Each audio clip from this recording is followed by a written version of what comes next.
Yeah, thank you, Madam Speaker, for this opportunity to also make a contribution on the State of the Nation address by His Excellency the President. Madam Speaker, first I want to say it's very important to note that there are specific things that the President is supposed to address, and that is a report on the measures taken and progress achieved in the realization of national values and principles of governance. He's also supposed to deal with the issue of the progress made in fulfilling international obligations of this republic, and then also the state of national security. So it's very specific. Madam Speaker, unfortunately, the President is very good at making speeches. When he came here, he had those long, drawn-out speeches that he's normally good at, which unfortunately went beyond what is expected in law. And being an excellent marketer, then I saw that people were excited that what he was doing was maybe the right thing. But I want to say it is very specific. Our constitution is very specific on the things that he's supposed to have been doing. Madam Speaker, it is important to note that the President did tell us that we are doing well. But then I want to say that you don't tell people that they are doing well. You cannot go and tell your neighbor you're doing well. The neighbor must be able to feel it. You know, parents are unable to put food on the table. Parents are unable to take their children to school and pay school fees. Unemployment is at an all-time high. I don't know how then you can tell us that we are doing better. And the reason we are unable to feed our families, Madam Speaker, is because we have less disposable income. Because in the 3 years that this regime has been in power, salaries of Kenyans have gone down 6 times.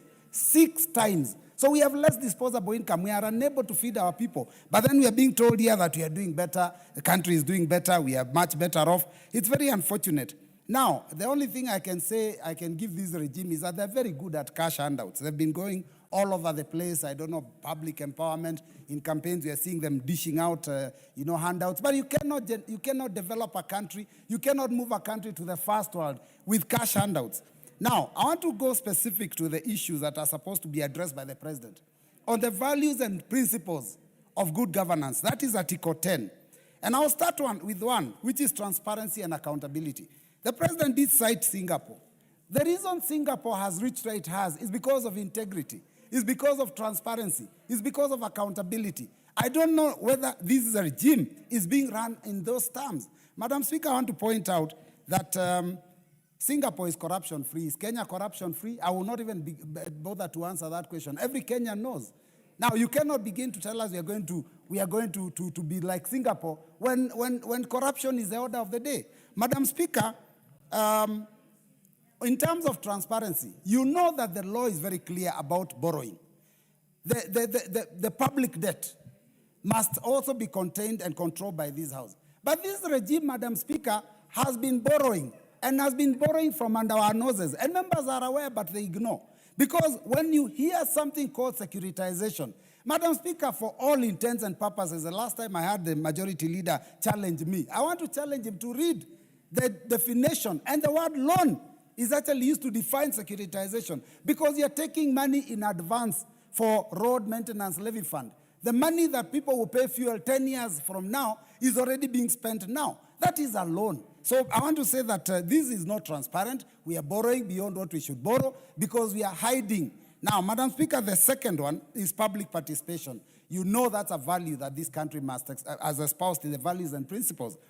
Public participation, whenever we are passing any law, we are supposed to go to the public. You remember when we were passing the finance bill, Kenyans said no to so many things. When an impeachment motion was brought here against the former deputy president, Kenyans said so much. But this regime ignored, and members of this House also ignored what people said. That is what is supposed to be respected. Human dignity, Madam Speaker, is one of the values. How can you say we have human dignity when you see what happened? New York Times did give a report that Kenyans are actually being traded as slaves out there. And it is benefiting a few individuals. And you're telling us we're going to first world? How do you go to first world when your citizens are slaves in other people's countries? Madam Speaker, the issue of human rights is also another value.